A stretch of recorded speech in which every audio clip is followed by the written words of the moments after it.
Jadi saya kan di sini membicarakan tentang berita akhir-akhir ini yang sangat ramai, yaitu tentang pengguna sepeda listrik.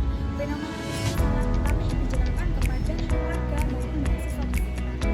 Nah, jadi saya hari ini mewawancarai antara pendapat mahasiswa dan juga pendapat menurut warga sekitar.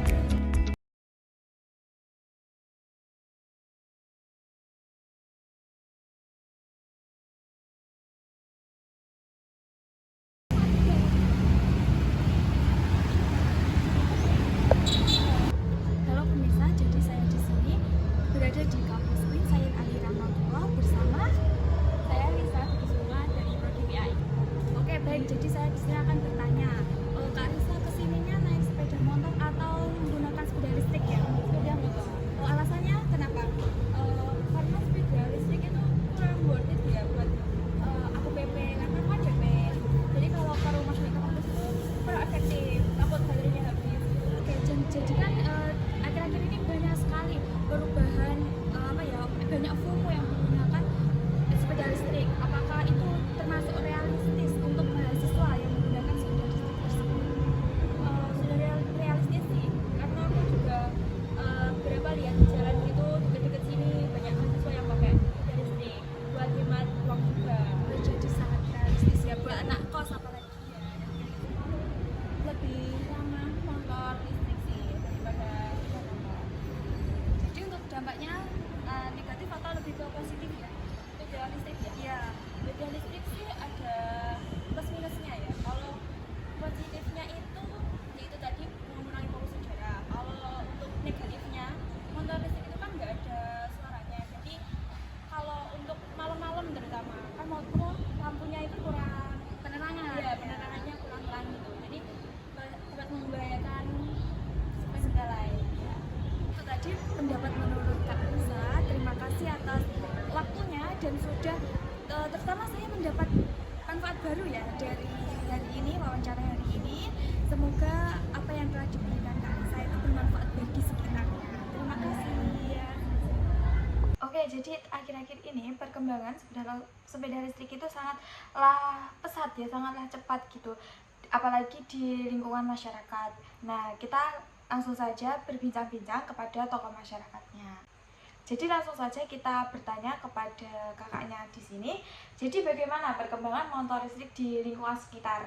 Nah, perkembangannya itu meningkat dengan cepat ya. Kalau dulu kan cuma paling ada satu atau dua yang lewat.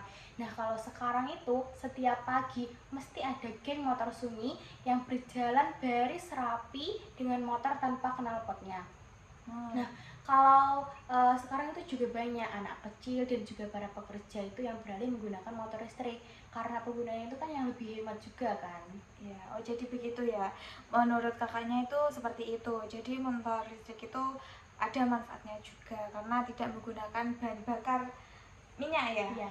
Jadi selain itu tadi, menurut kakak apakah dampak positifnya dari sepeda listrik tersebut? Nah, yang paling penting itu tentang lingkungannya ya. Lingkungannya itu sekarang itu menjadi lebih nyaman karena juga kan kalau dulu itu waktu subuh-subuh tuh udah ada kayak manas motor itu dengan suara knalpotnya. Nah, kalau sekarang itu paling subuh-subuh itu udah ada ayam berkokok atau enggak itu kicauan burung. Selain itu juga udaranya itu yang lebih bersih dan juga masyarakat yang hidup dengan nyaman karena sekarang itu nggak ada asap dari kendaraan bermotor itu. Oh, jadi itu dampak positifnya bagi pengguna sepeda listrik. Nah, jadi selain itu kan motor listrik ini sangat FOMO ya di lingkungan sekitar, apalagi anak-anak zaman sekarang, anak kecil gitu menggunakan sepeda listrik kemana listrik gitu. Nah, apakah menurut kakak ada kendala bagi warga sekitar saat menggunakan sepeda tersebut? Ya, ada beberapa kendala. Yang paling sering itu permasalahannya pada baterai.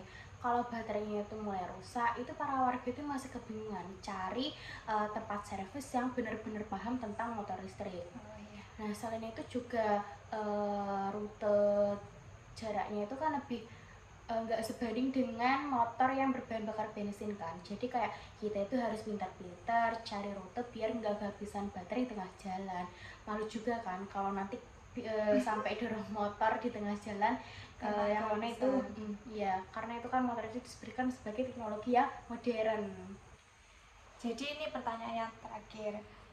Bagaimana kendala infrastruktur di daerah ini? Sebenarnya masih berkembang ya. Banyak tempat daya isi baterai itu yang belum merata dan juga stasiun tukar daya baterai yang masih terbatas.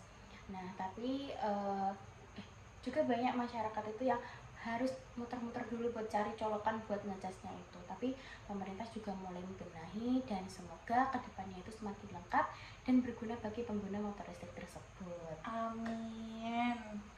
Jadi dari pembahasan kali ini dapat kita simpulkan bahwa sepeda listrik itu banyak manfaatnya, tetapi masih membutuhkan infrastruktur yang mewadainya. Jadi kita harus mendukung perkembangan sepeda listrik ini agar menjadi transformasi yang sangat ramah lingkungan.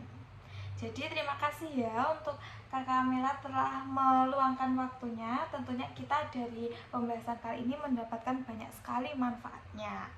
Terima kasih.